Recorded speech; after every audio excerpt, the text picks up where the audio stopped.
किती दिवसापासून काम करता तुम्ही? बरेच वर्षापासून काम करतो. बरेच दिवसापासून. अच्छा. 15 वर्षापासून नाव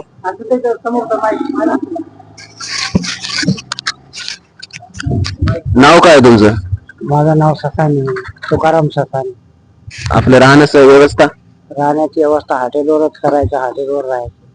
काय परिवार बिरिवार आहे का? परिवार काहीच पण नाही माझ्यासोबत. सगळं व्यवस्थित आहे ना?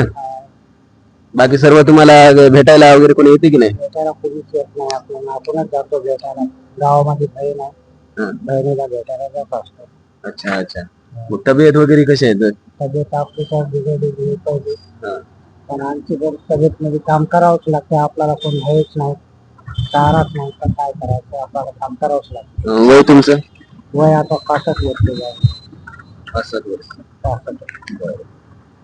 मग आता हॉटेलवर काम करताना चांगले प्रभाव पडते ना? आपल्या चांगले वापर, टेन्शन नाही ना कोणा गोष्टीचं. तुम्हाला तर सगळी व्यवस्था आहे तिथं, सगळं खाण्याची पिण्याची. काम करतो. तर मित्रमंडळांनो, म्हणणं फक्त एकच आहे. आज बघा किती वेळ म्हणलं मामा तुम्ही? 65 वर्ष. हा मानव म्हणजे माणूस बघा किती कमाल. म्हणून आजकालच्या मुलाला एखादं काम सांगलं तर काम करू शकत नाहीत. इकडं तिकडं 4 पैसे कमी येतात आणि 4 पैसे उडीतात. अरे हे माणूस बघा, याला कोणीच नाही. तरी बिचारे काम करतात, पोटा पाण्याचं बघतात. बहीण आहे, बहीण इथं दगडगाव मध्ये राहते, पदशीर राहतात.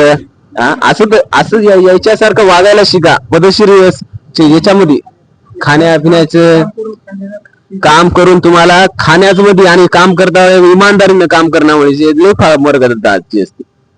तर असंच काहीतरी करा समोर, असंच राहा, व्यवस्थित राहा, पदशीर वागा. आपलं म्हणणं हेच आहे. बघा की तुम्ही व्यवस्था बघा मामाची, बघा तुम्ही कसं आहे कसं नाही. वय बघा, त्याचं काम करण्याचं हे करा. तरी बिचारे काम करूनच खातात. कोणाच्या जीवावर नाही, कोणाच्या आशा नाही, कोणाचं काय नाही. जे काय आहे स्वतःच आहे. असंच तुम्ही हे करा. याची तरी सर लागू द्या तुम्हाला, याची तरी रीतच्या प्रमाणे वागायला शिका. असंच म्हणणं सांगतो मी तुम्हाला. धन्यवाद.